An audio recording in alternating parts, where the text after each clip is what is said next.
அவர் உங்களுக்கு நான் நன்றி தெரிவிக்கிறேன். இரவு பகலாக நீங்கள் இடைவிடாது எனக்காக நீங்கள் கடுமையான முயற்சிகள் மேற்கொண்டீர்கள். உங்களுக்கு நன்றி தெரிவிக்கிறேன். இந்த நாட்டின் கோடிக்கணக்கான மக்களுக்கு நான் நன்றி தெரிவிக்கிறேன். ஆனால் இந்த ஜனாதிபதி பதவியில் நான் அமர்ந்து கொண்டு கடுமையான நிந்தனைக்கும் விமர்சனத்துக்குமான சூழலில் சிக்க விரும்பவில்லை.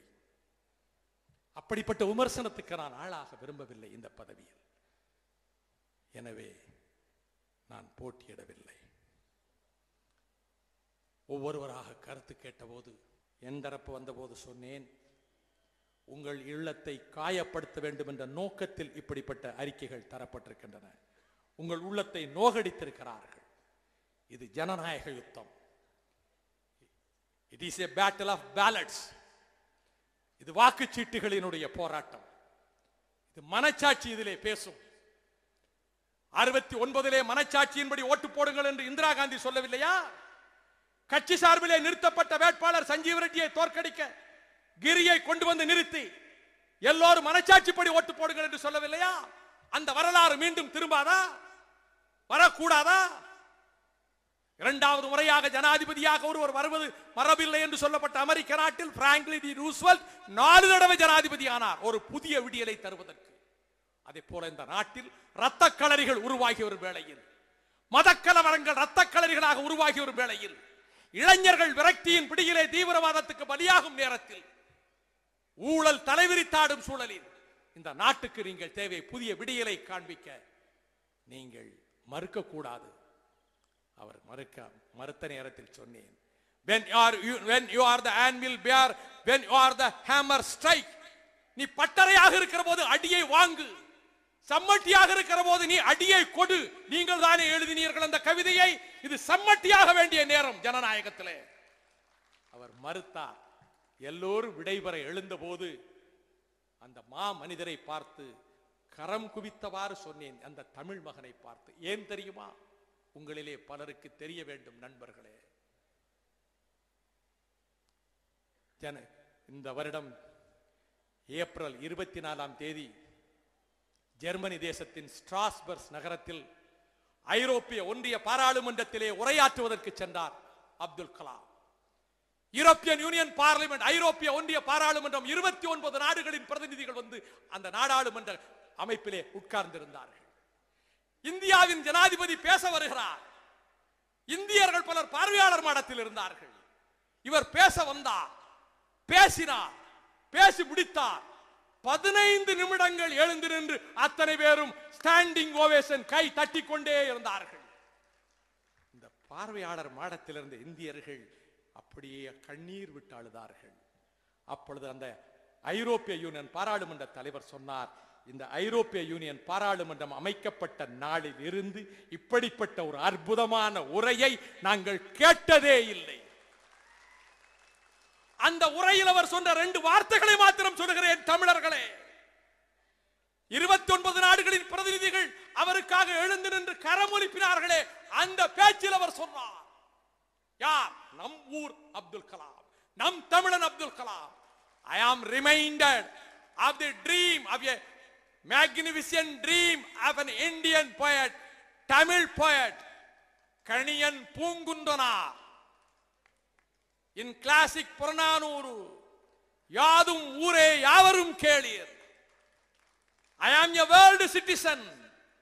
Every citizen is my kith and kin. That was the dream of an Indian poet, Tamil poet. Kaniyan Poongundran சொன்னதை எங்கே சொல்லுகிறார்? யுத்த களங்களும் 2 உலக யுத்தங்களையும் சந்தித்திருக்கக்கூடிய ஐரோப்பிய கண்டம் சொல்லுகிறார்.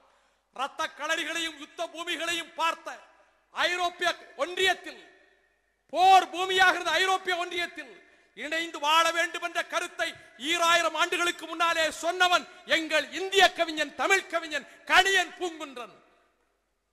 நெஞ்சு புல்லரிக்கிறதே, மெய்சில் இருக்கிறதே. சொல்லிவிட்டு அவரே தீட்டிய அந்த பேச்சு அற்புதமான பேச்சு. அந்த பேச்சின் கடைசியாக முடிக்கும் போது அவரே எழுதிய ஆங்கில கவிதையை அங்கே சொல்லுகிறார். என்ன அற்புதமான கவிதை! அவர் சொல்லுகிறார், பல யுத்தங்களை கண்டீர்கள், இரத்த களரிகளை கண்டீர்கள், எண்ணற்றவர்கள் செத்து மடிந்தார்கள் என்று அன்னை பூமி குரல் கொடுக்கிறது. The voice of Mother Earth, அன்னை பூமியின் குரல். அற்புதமான கவிதை. Hundreds of years of battles and blood, நூற்றுக்கணக்கான வருடங்கள் யுத்தங்களும் ரத்தமும். Millions of my wonderful children lost in land and sea. பூமி தாய் சொல்லுகிறாள், என் அற்புதமான லட்சோப லட்சம் பிள்ளைகளை கடலிலும் நிலத்திலும் நான் பறிகொடுத்தேன். 2 உலகத்தம் நடந்த இடத்திலே பேசுகிறார், ஜெர்மனியிலே. அற்புதமான என் பிள்ளைகள், லட்சக்கணக்கான பிள்ளைகளை நிலத்திலும் கடலிலும் பறிகொடுத்தேன். Tears flooded the nations. கண்ணீர் வெள்ளமாக தேசங்களில் பாய்ந்தது. Many engulfed in the ocean of sadness. துயர கடலில் எண்ணற்றவர்கள் மூழ்கினார். Then came the European Union. பிறகு ஐரோப்பிய ஒன்றியம் வந்தது. With the oath never to turn human knowledge against ourselves or others. இனிமேல் மனித அறிவினால் நமக்கு எந்த ஆபத்தும் ஏற்படுத்தக்கூடாது சொல்லுகிறார். நம் அறிவு நமக்கு எதிராக பயன்படுத்தக்கூடாது சொல்லிவிட்டு, ஓ European union, let your mission spread everywhere like the air we breathe. நாம் சுவாசிக்கிற காற்றை போல உங்கள் குரல், அன்னை பூமியின் குரல், ஐரோப்பிய ஒன்றியத்திலே இருந்து உலகம் புறாவிலும் பரவட்டும். இதை பேசி முடித்தவுடன் எழுந்து நின்றவர்கள் கையொலி அடங்கவில்லை. இந்தியர்கள் ஓடி போய் அவரை பார்த்து கண்ணீர் விட்டு அழுதார்கள். ஐரோப்பிய ஒன்றியத்திலே வந்த ஏடுகள் இதை சித்தரித்து காட்டின. இந்த மாமனிதரைத்தான் நாங்கள் மீண்டும் ஜனாதிபதியாக்க வேண்டும் என்று சொன்னோம். ஏன் அவர் குடியரசுத் தலைவராக வருவதில் தமிழக முதலமைச்சருக்கு அக்கறை இல்லை? நான் இன்றைக்கு கேட்கிறேன். 5 ஆண்டுகளுக்கு முன்பு 2002ஆம் ஆண்டு வாஜ்பாய் அமைச்சரவையிலே திராவிட முன்னேற்ற கழகமும் பங்கேற்றதல்லவா? அப்துல் கலாம் ஜனாதிபதியாக முதல் முறை தேர்ந்தெடுக்கப்பட்டார் அல்லவா? நான் இந்த மாபெரும் மாநாட்டின் மூலமாக கேட்கிறேன், முதலமைச்சர் அவர்களே, இன்றைய முதலமைச்சர் அவர்களே, நீங்கள் அப்துல் கலாம் ஜனாதிபதியாக வர வேண்டும் என்று அன்றைக்கும் சொன்னதுண்டா? 2002 சொன்னதுண்டா? முதல் தடவை வாஜ்பாய் மந்திரி சபையிலே நீங்கள் அமைச்சரவையில் இடம்பெற்ற அந்த காலத்தில் நீங்கள் சொன்னது கிடையாது. என் பங்கு என்ன? நான் தம்பட்டம் அடித்துக் கொள்ள விரும்பவில்லை. நண்பர்களுக்கு தெரியும். நீங்கள் சொன்னதுண்டா? கிடையாது. இப்பொழுது ஏன் சொல்லவில்லை? இந்த மக்கள் மன்றத்தை பார்த்து சொல்லுகிறேன், உங்கள் செவிகளை தந்து கொண்டிருக்கிறீர்கள், உங்கள் இதய கதவுகளை விசாலமாக திறந்து வைத்திருக்கிறீர்கள்.